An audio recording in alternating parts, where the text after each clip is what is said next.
In the last class, we discussed about the introduction, definition, nature, and importance of principles of management. Today, we are going to study about the principle of scientific management. This question is going to be very important for your examination. So, please watch the video very properly. Okay? Okay, so in chapter number 2, till now we have completed introduction,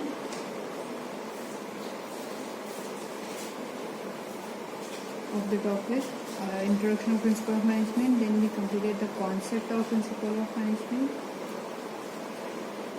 Then we completed nature of principle of management, importance of principle of management, and thoughts. Now in thoughts there were classical economists, thoughts of principle of management. Then we had neoclassical, and third one was modern. And in neoclassical we had behavior related. Okay, so these two are not included. We are not just, we study the concept of these two, you can say definitions. Now we are going to study classical. In that we are going to study two different people. One is Henry Fayol and second is Frederick Taylor.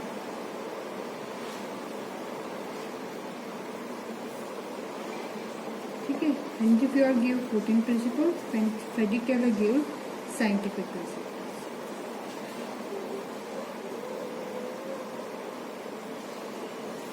Fine. So this is what we are going to study. Today we are going to do Frederick Taylor. तो Frederick Taylor की हम बात करें तो Frederick Taylor himself was a Frederick Taylor was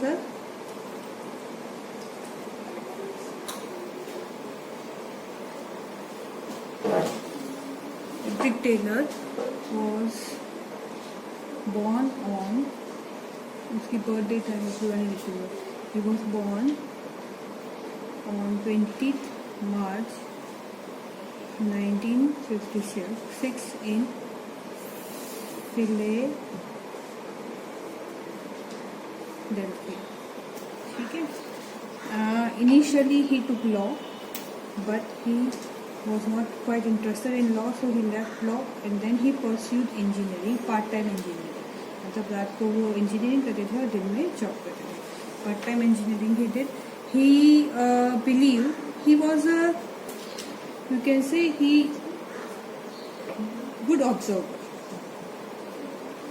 He observed his surrounding and he was, you can say, basically in, you can say, economist with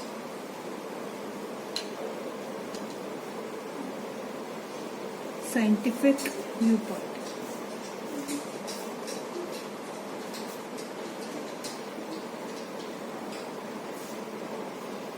Henry Fayol was a philosopher. You can say he gave the philosophy of you can say management, but Frederick Taylor he added science in, you can say, management. He was economist and an industrial engineer. Okay, ये मैं जो भी points important बोल रही हूँ ना, you have to write it in your introduction. You can add it in your introduction. Right? He was a, you can say he invented that.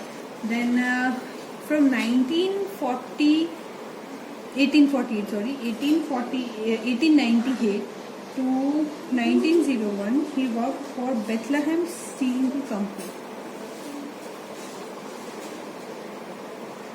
Now this company was earning losses. ये जो company थी ये loss earn कर रही थी and company sent Mr. Frederick Taylor to go and close the business as a manager. उसको management manager की post देके उसको भेजा. But when he went there he discovered, यानी as I told he was a good observer, he discovered that business was not a problem. Business में बहुत opportunity थी because the business was of steel and that too of railway tracks. I mean railway tracks was, it was a developing at that time. So business was idea was very you can say promising. The problem was faulty method. Business idea was not faulty, but methods to do the business was faulty. The methods which the employees were using, they were using it that would increase their fatigue and boredom. उसकी वजह से उनका fatigue और boredom भी बढ़ रहा था. Secondly what he felt was there were more than required people.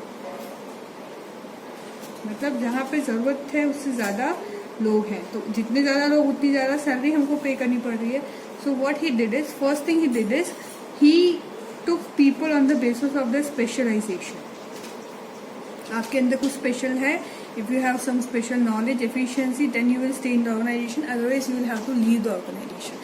This is the point at which he was criticized, and he believed that you can say specific, if you follow the specific method, it will reduce the fatigue and increase the you can say capacity of machine, you can say men. But due to this, he was considered as men as machine.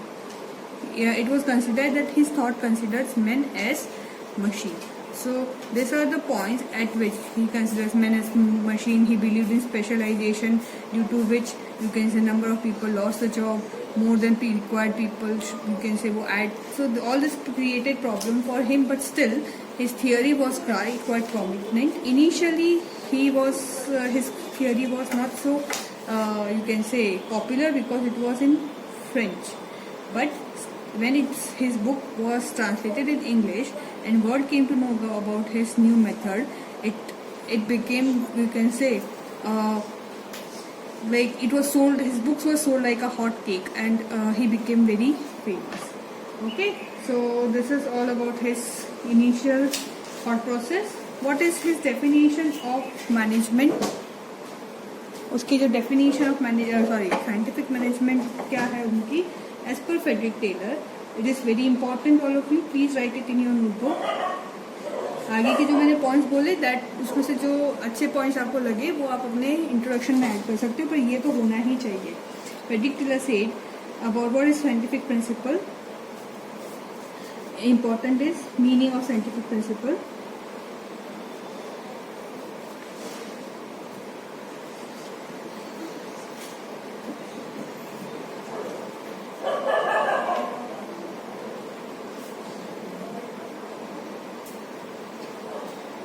So it is knowing exactly what you want your men to do, and then do it in the best and the cheapest, right? Okay, so this is what his concept was about management. By knowing exactly what you want your men to do, पहले आपको अपने men से power से आपको confirm करना है कि आप उनसे क्या करवाना चाहते हो. For example, right now we got instruction that we have to take online teaching. Yes or no? So our management is quite clear that as due to corona, just today itself I came to know that there is one girl in 12th commerce who got corona. So ये corona की डर की वजह से अभी हम लोग क्या कर रहे हैं, ऑनलाइन टीचिंग कर रहे हैं, and now you have to do it in the best and the cheapest way. यानी ऐसा नहीं है कि भाई हम आपको कोई स्पेशल सॉफ्टवेयर और special gadgets and all that I will provide you. You have to do it in the best in the cheapest way. Like for example अभी जो मैं आपका लेक्चर ले रही हूँ, ठीक है, I will show you. Just wait, see what I have done. अभी तो मेरी बैटरी भी डाउन है. ये देखो, ये मैंने 2 डब्बे लगाए और उस डब्बे के ऊपर मैंने मोबाइल, एक कांच का पीस लगाया और उसके ऊपर ये मोबाइल मैंने इस तरह से रख दिया. ठीक है. So what is this? This is best and the cheapest way. So you have to do the work in the best in the cheapest way. ये है साइंटिफिक मैनेजमेंट कि भाई फालतू पैसे खर्च नहीं करने हैं, काम करना है, लेकिन you have to save, you can say, cost of production as well, and you have to use minimum you can say resources and give maximum result. My battery is about to die. Let's see how much it works. Okay. ठीक है. So he believed in, you can say, scientific concept. ठीक है. Frederick Taylor का जो definition है उसके मैं points बता देता कि he believed in scientific principles. That means he disagreed with rule of thumb. Now what is rule of thumb? Rule of thumb is like, पहले के ज़माने में ऐसा होता था, if a person would put a hands up, हम लोग इससे thumb दिखाते ना, so that rule of thumb means if you would say yes and if you would put you can say thumb down, then it would be no. So whatever I say, अगर मैं thumb up कर दूँ तो it is right. फिर उसका कोई logic नहीं है, मुझे पसंद है तो पसंद है, नहीं पसंद है तो नहीं पसंद है, ऐसा नहीं है. मैनेजर ने बोला कि भाई मुझे I want to do the work with this method, you are suppose to ask him why you want to work with this method. I want to recruit this person. Why you want to recruit this person? You need to ask question to the manager. You have to apply science. अगर आप person को recruit करते हो, it should be done with the scientific method. If we are selecting, then it should be selected with scientific method. उसको training दे रहे हो, that also selection should be done with scientific method. Training जो है वो भी scientific method से देनी है. So everything should be done in a scientific method. ठीक है?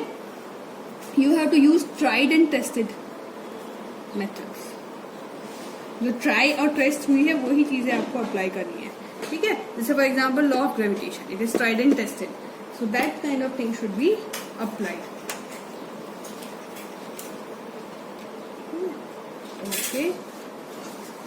नेक्स्ट पॉइंट वुड बी और आपका ये डेफिनेशन और बेसिक कॉन्सेप्ट हमारा हो गया clear. Then will move towards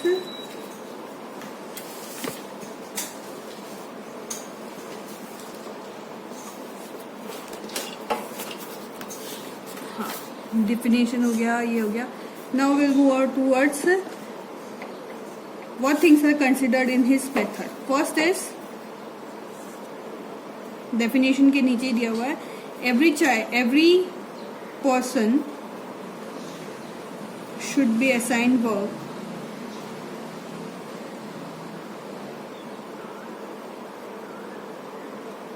on the basis of his capacity and mental and physical ability. You should not put anything which is not possible, unrealistic, you can say goals नहीं देने हैं. Suppose if a person is earning or a business is earning a loss every year, if a business is earning a profit of 110 crore, suppose एक company 10 crore का business का profit होता है, आप बोलो 1000 करोड़ कर दो उसको एक ही साल में. This is really unrealistic in nature. आप 10 का 20 बोलो, 20 का 30 बोलो, धीरे धीरे बढ़ाओ, that is different thing. Plus whenever you give the work, you should consider the physical and mental capacity. If a person who has not completed even his 5th standard और 6th standard और जिसको computer देखा भी नहीं है, आप उसको अगर कंप्यूटर पे काम करने दो तो उसका मेंटल कैपेसिटी वो नहीं है. The person would be frustrated. If you want to give him, first you have to train the person, you have to increase his capacity and then you have to give the work. Without that, it will increase the frustration and that will make him negative towards the work. पहले उसको आना चाहिए. अगर suppose आप for example if you don't know how to write, आपको ABCD भी नहीं आती, जैसे सीनियर KG के बच्चे को अगर मैं ये पूरा सेंटेंस लिखने को बोलूँ कि write down every person should be assign work on the basis of capacity and mental physical, वो फ्रस्ट्रेट हो जाएगा, बोलेगा मुझे पढ़ाई नहीं करनी, I don't want to study, मुझे पढ़ाई छोड़नी है. ठीक है. So that should be avoided. उनकी कैपेसिटी और कैपेबिलिटी के हिसाब से, जो फर्स्ट स्टैंडर्ड के बच्चे को उसके फर्स्ट स्टैंडर्ड के हिसाब से सिलेबस होता है, यू कैन से 12th स्टैंडर्ड का 12th स्टैंडर्ड के हिसाब से. Second, maximum capacity should be attained. Every, you can say, employee is supposed to work with his maximum capacity. If he is having a capacity to make 10 units in a day, then he is supposed to make 10 units in a day. 8 are not allowed. it will be discouraged that you make less. Once suppose if you get 95% in one exam, तो second exam में आप बोलो मेरे 80% आएंगे, तो ये नहीं चलेगा. 95 के 95 रखो या तो 95 से 96 जाओ. It should not be decreased. Maximum capacity should be attained and it should be maintained. जो भी आपकी कैपेसिटी उसको अटेन और मेंटेन करनी है. This is also criticised by the you can से union leaders and humanist, saying कि भाई every person every day can't perform with the same you can से capacity. I may work with good capacity today, I may work with my capacity may reduce tomorrow. ठीक है, so it is very important. You can say it may be possible. Third is each worker more efficiency. मैं एक ही छोटे में लिख देती हूँ. More efficiency, more salary, less efficiency, less salary. मतलब अगर आपकी एफिशिएंसी ज्यादा है तो आपकी सैलरी 30 to 100% तक बढ़ जाएगी. उसने बोला 30 to 100% सैलरी बढ़ा दो, बट अगर एफिशिएंसी कम है तो योर सैलरी विल रिड्यूस और विल बी यू कैन से डिमोशन, या फिर you may be remove from the business. ठीक है, रिट्रेच्ड और यू कैन से you may be remove from removal may take place. So this again was criticized by our labor unions कि भाई जब न्यू कोई पर्सन होगा तो his efficiency would be low, but अगर आप उसको उस तरह से लेस सैलरी दोगे तो he would be discouraged to work, और अगर डिस्करेज नहीं होगा तो he would be in undue hurry. वो जल्दीबाजी करेगा कि भाई मेरे साथ वाला कर रहा है तो मैं भी करूं. उस अनड्यू हरी में क्या होगा, chances of accidents are high.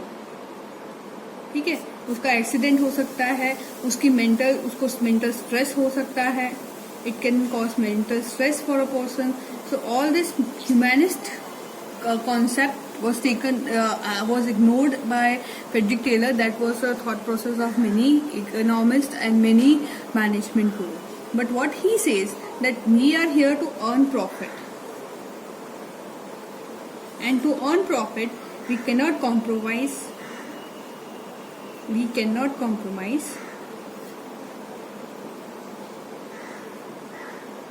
the standards. हम हमारे स्टैंडर्ड्स के साथ में कॉम्प्रोमाइज नहीं कर सकते. So this is what his scientific principle was all about. Clear? Let us start with the 8 points of scientific principles. First point is scientific method.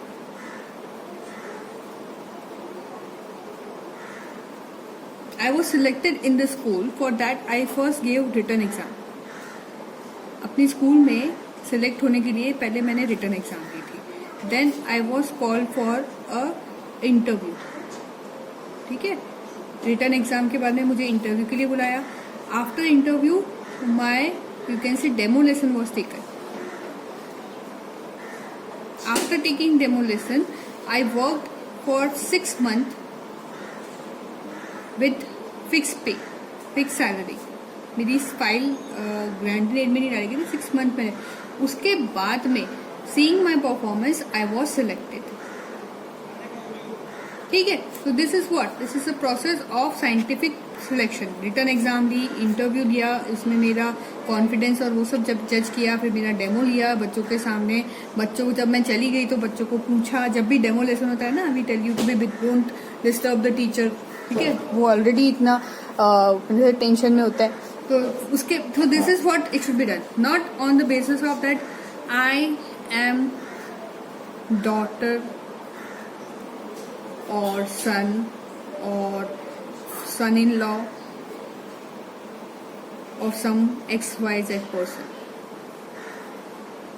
मैं किसी की बेटी या बेटा या किसी का जवाई या किसी का साला हूँ, उसके बेस पे मेरा साइंटिफिक यू कैन से सिलेक्शन नहीं होना चाहिए. It should be done on the basis of my performance. Same way, you can say whatever work is to be done by in the organization, it should be done scientifically.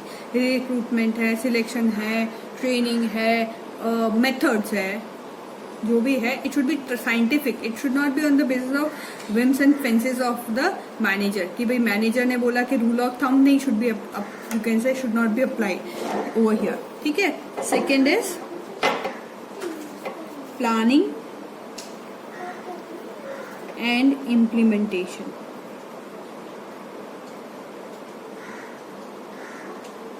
Planning and implementation of planning. Now this work is divided in two parts: planning and implementation of planning. Planning requires experts knowledge. ठीक है. Planning को के लिए हमको expert knowledge चाहिए, जो बहुत कम लोगों में देखने को मिलता है. So to get the benefit of this expert knowledge, we give this to one group. We make a group A,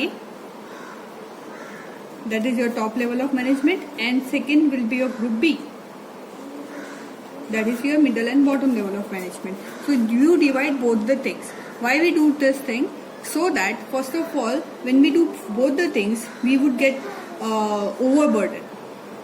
है ना. प्लानिंग भी करनी है, उसको एग्जीक्यूट भी करना है. When we have to do both the things, so we would be overburdened. Like for example, principal, if she is supposed to plan for the working of the school as well as she is supposed to take the lectures, तो उसका कहीं ना कहीं किसी एक उस पे उसका इफेक्ट दिखेगा. या तो वो लेक्चर सही से नहीं दे पाएगी, या वो प्लानिंग नहीं कर पाएगी. So the people who are doing planning, they are just doing planning, and the people who are doing implementation of plan, they are doing implementation of plan.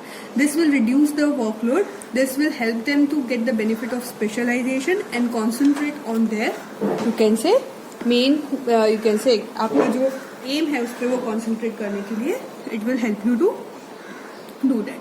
ठीक है. तो जो expert का जो benefit है, specialization benefit of specialization can be attained because of this. Clear with this? Third would be your job analysis. Now this job analysis is done on the basis of time study, motion study, and third is fatigue study. वो इसमें नहीं है, वो इसमें आपके दिया हुआ है डिफरेंशियल वेस्टेज स्टडी.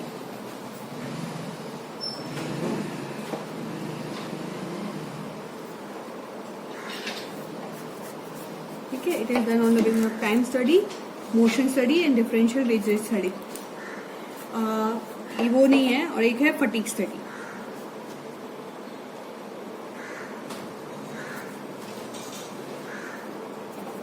ठीक है. Time study what is it कि first of all we will decide, एक हम लोग टेस्ट करेंगे and we will decide what is the standard time required.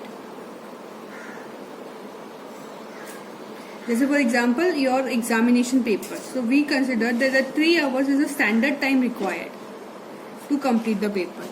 ठीक है. In normal circumstances. ठीक है. We have to first carefully decide that if a person, you can say, crosses this over and above this, suppose 3 घंटे में काम होना चाहिए, so his salary should be reduced because आपने है तो he should get you can say benefits or special compensation, but you also need to consider the quality का फिर यहाँ पे बहुत ध्यान रखना पड़ेगा. ठीक है. Considering the quality, if a person is able to retain the quality, मतलब एक बच्चा है जो 2.5 घंटे में अच्छे से paper with good hand writing और कर लेता है, तो he should be given +5. अब में उसका टाइम भी हमको नोट करना हो, तो वैसे हम करते नहीं है. ठीक है. तो that is known as compensation. So time study is done why? So that we can get the optimum utilisation of resources, time waste ना हो. ऐसा ना हो कि एक काम करने के लिए जो 3 घंटे का काम है वो कोई आदमी 10 घंटे में कर रहा है, कोई 15 घंटे में कर रहा है, and we are suppose to pay salary on the basis of time spent. We give money on the basis of time spent. तो अगर आप you are spending more time but your productivity is low, at the end of the day company will earn losses. So that is not, हम लोग वो बर्दाश्त नहीं कर सकते. वो mister Frederick Taylor he says that it is a big no-no in our organization बोले यारी दोस्ती एक तरफ और काम एक तरफ। अगर आप टाइम पे काम नहीं करोगे तो you will be. Next is your motion study. Now motion study is this is also he this ये मोशन स्टडी उसने बेथलहेम स्टील कंपनी में ही उसने फाइंड किया था। उसमें ऐसा था कि जैसे एक वन पर्सन इज देयर, ठीक है, and he and to like one person, two person और थ्री पर्सन और ये तीन पर्सन। ये एक रेलवे एक ट्रैक जो रेलवे का जो रॉड है ये उठा के यहाँ से उठा के लेके जाके 1 किलोमीटर दूर जाके they will put it here, ठीक है, यहाँ से उठा के यहाँ लेके आएंगे। तो what he did is instead of moving this 3 people, ये 3 लोगों को यहाँ से यहाँ एक पीछे से पकड़ेगा, एक बीच में से पकड़ेगा, एक आगे से पकड़ेगा, वो पूरा जो बड़ा स्टील का जो उस टाइम पे मशीन्स नहीं थी, तो ही यूज अ पुली, एक रॉड से एक पुली यूज की। 1 पर्सन वुड स्टैंड हियर, ठीक है, and 1 person would stand here, और यहाँ से वो रस्सी से वो सामान जो है लटका के यहाँ पहुंचा देंगे और फिर वो वहां से दूसरा सामान यहाँ यू कैन से वो रस्सी वापस यहाँ पे आएगी and this will be done. तो instead of 3 people only 2 people were required first of all, and secondly they also are not suppose to lift the things. वो किससे यूज कर रहे, they are using scientific methods. He was an engineer, so he used machineries. He replaced men with machinery. इसलिए के लिए भी उसको बहुत ज्यादा you can say क्रिटिसाइज किया गया था हेनरी फ्योर्ड को। Okay, that he is replacing men with machinery. Next was your time study हो गया, motion study हो गया। तो this is how jobs you can say it should be determined. And time study का time study, motion study, fatigue study. Fatigue study मतलब after how much time a person gets you can say tired of doing the work.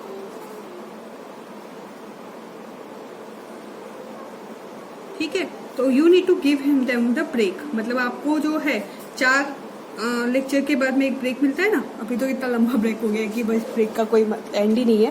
So you are going to get a break in between so that you can your fatigue मतलब कि थकान जो है उसको हम लोग remove कर सके। Other than that you may change the shift. मतलब एक ही इंसान एक ही शिफ्ट में एक ही जगह पे काम नहीं कर रहा है, his shift would change, the place would change. जैसे बैंक में होता है ना कि once you will sit on counter 1, then you will sit on for 1 week you will sit on counter 2, then you will sit on counter 3। क्योंकि भाई ऐसा है कि काउंटर 2 पे सबसे ज्यादा काम है, 1 पे कम है, 3 पे मीडियम है। तो एवरी वीक 1 पर्सन 3 वीक में एक बार उसको ज्यादा काम, तो इस तरह से क्या होगा, the fatigue would be reduce for a person, है ना। तो that should be done. Differential wait system वो क्या है कि more you work more you get, more work, more you can say remuneration, and less work, less remuneration।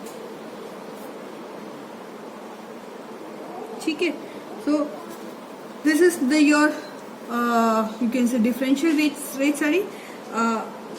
It should be maintained। मतलब अगर आप इस तरह से नहीं करते हो या फिर आप एक्सपर्ट जो है जो एक्सपीरियंस पर्सन को ज्यादा सैलरी नहीं दोगे, he would leave your organisation. Because for example if you are giving a accountant की salary, if a salary of an accountant is equal to a salary of chartered accountant, company के chartered accountant और accountant की salary same नहीं हो सकती है, because CA works more than the accountant. So accountant should get less and chartered accountant should get more. More work, more remuneration, less work, less remuneration. Okay? Or more efficiency, more remuneration, less efficiency, less remuneration. That should be maintained. ठीक है? Lower wage system is it should be applicable. उसमें फिर किसी का हमको वो नहीं करना है कि भाई किसी को फेवर या वो नहीं कर रहे हैं हम लोग। ठीक है? उसके बाद में आपका हो गया साइंटिफिक, ये हो गया job analysis। Then we have next part would be your मेरा पेज ही खत्म हो गया, बुक खत्म हो गई। चलो आगे कोई पेज है क्या? हाँ चलो यहाँ पे that is standardisation. I hope मैंने सही रखा है. स्टैंडर्डाइजेशन.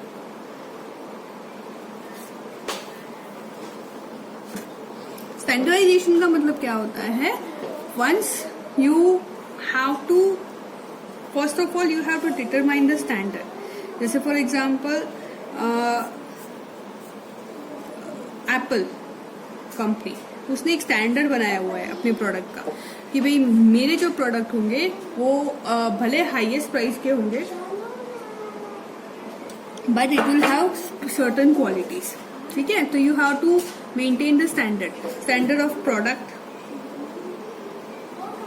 ठीक है, स्टैंडर्ड को फिर स्टैंडर्ड इक्विपमेंट. मतलब suppose if I am using right now, I am using this pen for example. ये लक्सर का माइक्रो पॉइंट 0.5 है. ठीक है, अभी मेरे को I just if I use this pen, ठीक है, सी एक अच्छे से चल भी नहीं रहा है, या फिर I will use this one. ठीक है, इक्विपमेंट. और उसके अलावा मैंने अगर एक यहाँ पे लिखूंगी मैं टाइम. ठीक है, तो ये जो है ये ग्रीन कलर है इफ यू कैन सी. तो ग्रीन कलर होने की वजह से it is not so visible. अब मैं वीडियो से करवा रही हूँ तो वो थोड़ा देखने में थोड़ा प्रॉब्लम होती है. तो I am using this quality and colour pen. So I should not change my quality and colour. अगर ये पेन मेरा खत्म हो जाता है तो I should bring that pen. I should not use this pen और दैट पेन.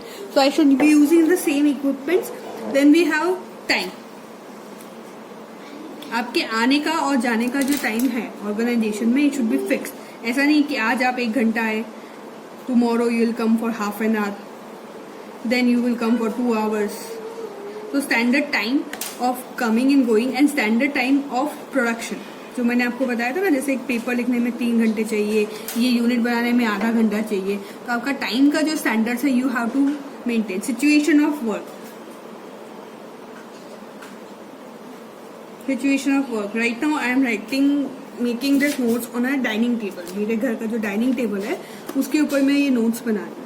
अगर मेरे को अभी बोले कि भाई अभी आपने डाइनिंग टेबल बनाना, कल आप वो काम करना, अभी आधे घंटे बाद ऊपर जाओ, तो मेरे को वापस से क्या होगा, ये पूरा सेटअप उठाना पड़ेगा. मेरा ये जो भी ताम झाम है उठाना पड़ेगा, मोबाइल, ये this and that, and I have to take. तो और प्लस मुझे वहाँ पे सेट भी होगा नहीं होगा. तो मेरा situation of work it should not change. मेरी जो ऑफिस है, मेरा जो क्यूबिकल है, या फिर मेरी जो प्लेस है, it should not change time to time. Everything should be standard. मतलब इट शुड नॉट चेंज. ठीक है, resources which you are using, man money, machinery, meter, man power है. आज कोई और एक एम्प्लॉय, आज मोना टीचर पढ़ा रही है, कल आपको सुकुमार सर पढ़ा रहे हैं, फिर आपको सजू सर पढ़ा रहे हैं. यानी बहुत students, as I told you, my battery is about to die. So it died, I didn't knew. तो I think we were on time study. मैंने पीछे वीडियो रिवाइंड करके देखा है. तो टाइम स्टडी वॉज समथिंग कि भाई यू हैव टू डिसाइड कि 1 आवर में the work it should be done, तो इट शुड बी डन. ठीक है, so that is very important. You standardise your time, equipment, situation of work, resources etcetera. एक standard होना चाहिए and you have to stick to that standard. You should never, you can say, go over and above your standards. Next would be your scientific selection and training. Scientific selection and training. Scientific selection and training में हम लोग क्या बोलेंगे, मैं already आपको explain कर चुकी हूँ. That is first of all you are suppose to work as per the select. हम एम्प्लॉय को किसके बेस पर सिलेक्ट करेंगे? We will select on the basis of efficiency, how efficient he is, how knowledge he is, how capable he is, you can say etcetera. And we have to train and develop our employees. You will train and develop your employees. How you can say, because for example, my brother, he is working in a multinational company. So many times he says that I only use the 10% of whatever I have learned in my college. 10% मेरा जो college का, you can say, he just passed out 4 to 5 years back. ठीक है, and he is a computer engineer. तो बोले 10% ही जो हमने college में पढ़ा है ना वो यूजफुल है. Otherwise 90% had become obsolete because he is working in the field of technology. Right now you can say teaching also.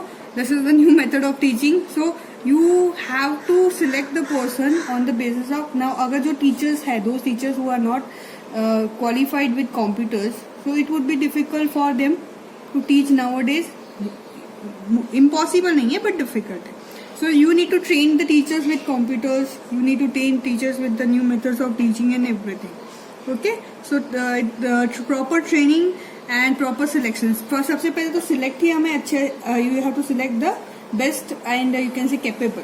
ठीक है, आम अगर खराब होंगे तो फिर आप उससे आमरस अच्छा कैसे बनेगा. तो you need to first of all select a proper employees and then you have to give proper training and you can say develop your employees for the changes.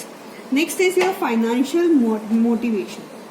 It is the whole thing is that कि भैया सबसे बड़ा रुपया. None of the employees will work if they are not getting any financial motivation or incentives. उसके बारे में you can say Henry Fayol, Frederick Taylor told that 30 to 100%,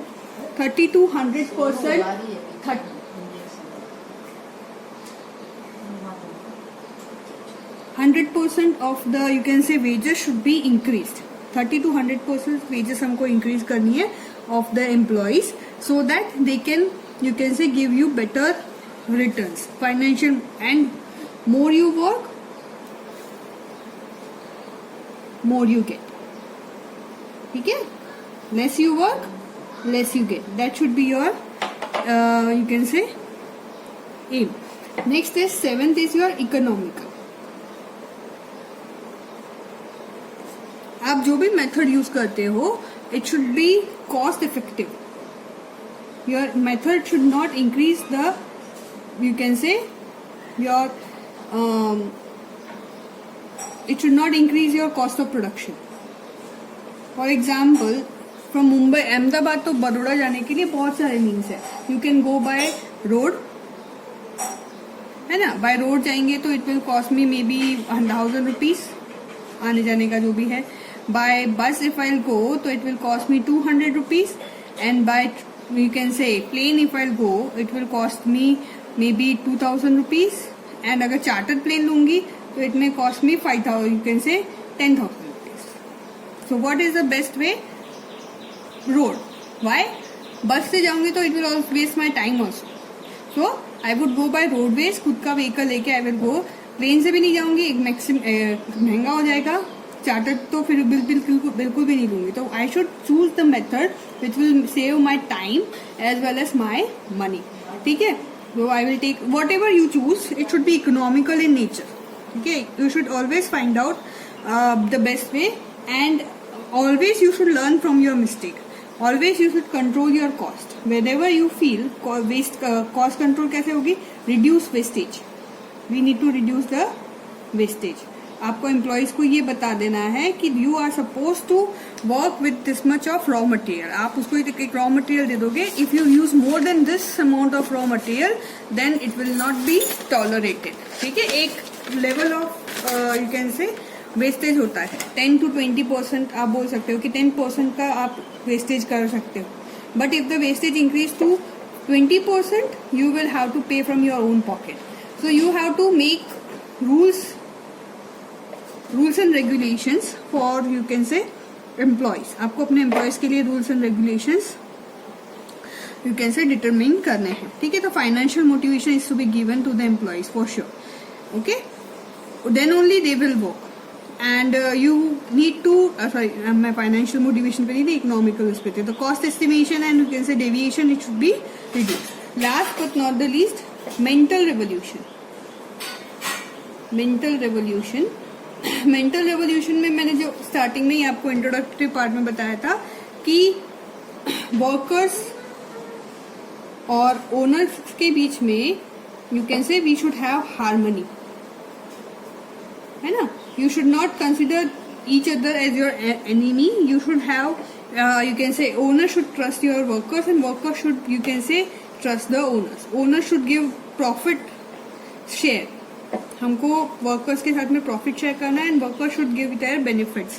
ठीक है, so that is the main aim. Mental revolution is it should be of the workers and owners because they are like two you can say important pillars.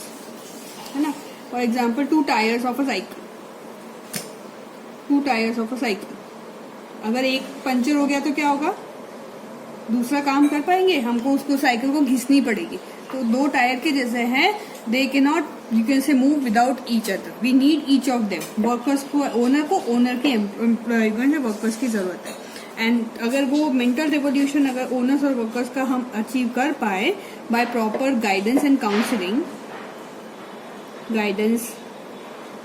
Counselling कैसे करेंगे हम लोग? जो आपकी company के जो लीडर है, वर्कर्स के लीडर है, या फिर बॉटम लेवल, टॉप, मिडल और बॉटम लेवल के जो लीडर्स है, they should have a conference with each other, and that too they should find out the, you can say, way. Like for example, you want production to increase.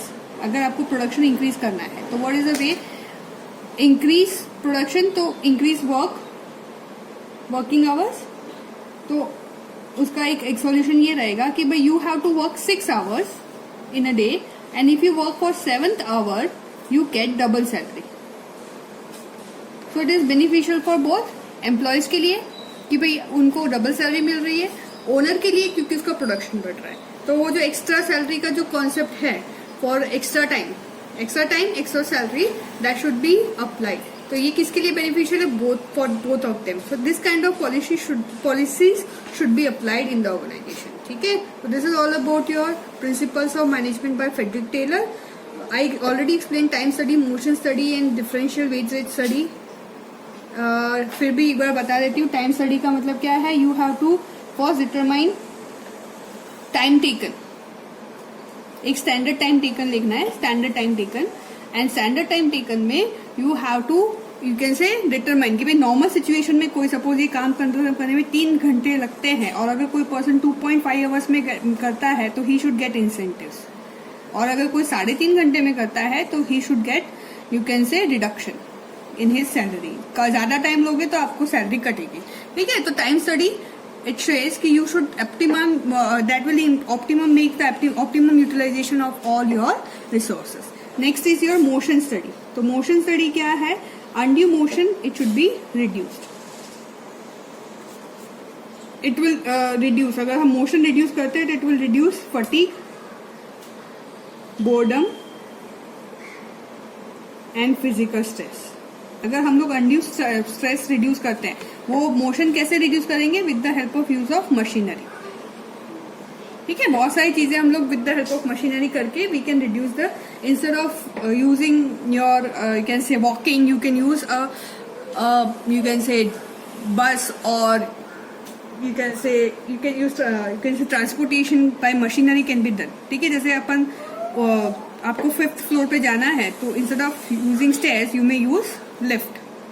तो आप lift use करते हो तो क्या होगा? आपके ऊपर स्ट्रेस नहीं होगा and you would be able to, it will increase your efficiency. ठीक है.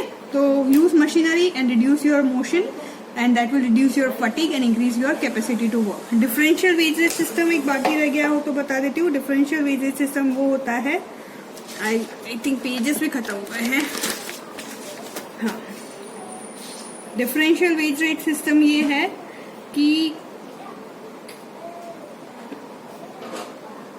It is more you work,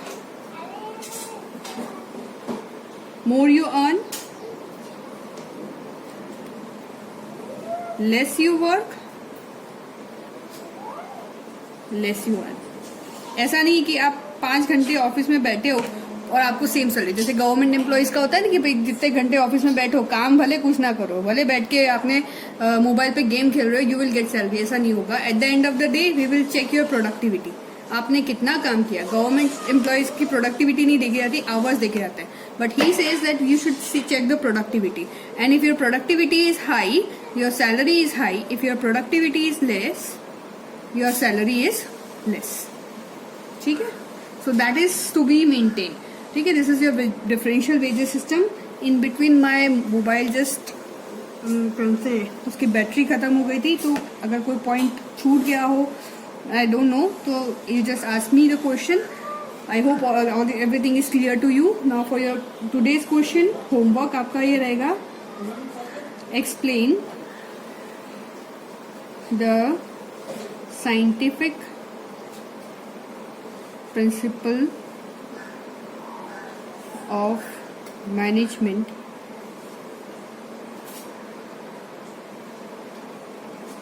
given by Frederick Taylor. I would see how many of you use the points given by me in this you can say lecture. That will give me idea कि how much do you follow your teacher. ठीक है, let me सी. आपके homework में मैं check करूंगी कि मैंने जो पॉइंट्स दिए हैं वो, क्योंकि बहुत सारे पॉइंट्स ऐसे हैं जो मैंने आपको जो मैनेजमेंट की मेरे पास बुक है of you can say MBA students, I have added those points from there. So I would like to check that, explain those points आप करते हो या नहीं. Okay, so stay home, stay safe. Goodbye students.